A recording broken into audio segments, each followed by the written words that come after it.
An amazing 2-year-old Check him out. basketball player. Look at this child, he's 2. Yeah.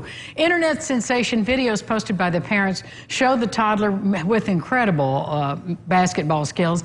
He started by imitating his dad and now plays 1 to 2 hours a day. The boy has millions of followers online. Dad's helping him out there, I guess, isn't he? That is It's just fantastic. Look at him go. Look at his focus, too. He is 2. He can already handle the ball, which is pretty impressive. The way people probably looked at the cones and thinking, oh, he's dribbling between cones. That takes some skill, especially at that age. That's pretty amazing. You know, work it with both hands. Look at him. Look at him go. Even on with a Tootsie Pop in his mouth, he can still dribble really well. That is the cutest thing ever. Oh, my goodness. He's got it down. I wonder how many basketball goes the kids have. I mean, he probably has a bunch. I mean, his dad wears one on the back of his head, so it's like, that's really great. That is the cutest thing ever. Love Do it. you remember the movie Dirty Dancing? Oh, yeah. Okay, well, it was a backdrop, of course, for that movie in the 80s. Was it the 80s? It was, I guess. Oh, yeah, Patrick Swayze. Well, once again, the lake there on that site for the movie is full of water. The part of the classic movie was filmed on Mountain Lake Lodge, and the lake there mysteriously dried up about 12 years ago. Scientists studied the lake bed and discovered it's the only one of its kind in the entire world. Really? It seems the lake has a natural cycle that hits a major low about, every 400 years. Oh, is that what it is? Okay.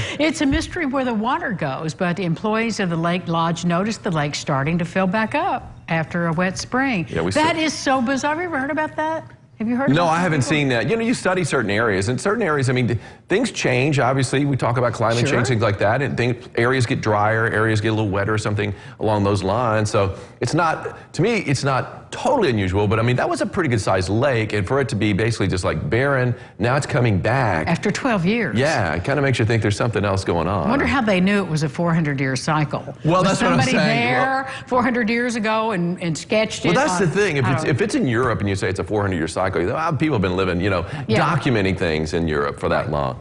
But, I mean, I guess even if it's documented, would we be able to know, 400 or 800 years ago? Well, it's a good story. Here in America. It's a good story. Stick with it. I say let's go with it. Why not? Run with it. Now, I know you're on the quest for fried chicken, but today is National Macaroni and Cheese Day. I might get mac and cheese on the side. So you should pile on the cheese. Now, let's talk about your poll, because everybody loves mac and cheese. I mean, they just do. It's just the basic ingredients of macaroni and cheese full of milk and butter. Now, I know you make a really good mac and cheese with some lobster in it. I do. That's something that Chef Adam would probably approve of, I'm sure.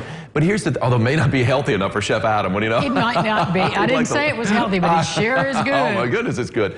So I'm thinking, I was thinking about maybe what do you put in your mac and cheese? But I thought, let's do the poll. What's your favorite side dish? Because I knew mac and cheese is one of people's favorite sides. Of course. Mashed potatoes is my favorite side. And so I thought those two. Then we had French fries, which a lot of people love to eat those, or wedges. Right. And then beans. It could be any bean. You like... Joe Bird and me are bean lovers. You like lima beans. A lot of people like baked beans and stuff like that. Baked and of course, green beans. Green beans are doctored up. They're pretty good. And so I went with the poll. But it's two-horse race, as you might expect. Mac and cheese and mashed potatoes. Right, of course. Or neck and neck, around 40% of the vote. And then poor French fries and poor beans. They're lagging way behind. Well, they don't have the glamour of carbohydrates. There is a lot of glamour there. I think the beans need to push on the gas to get back in the poll. They do, but I mean, I make a whole meal out of beans. Joe Bird and I both do. So seriously, you would have been proud of me, Angie. Over this past weekend, I had a thing of black beans. I chopped up some peppers, onions, even some jalapenos too.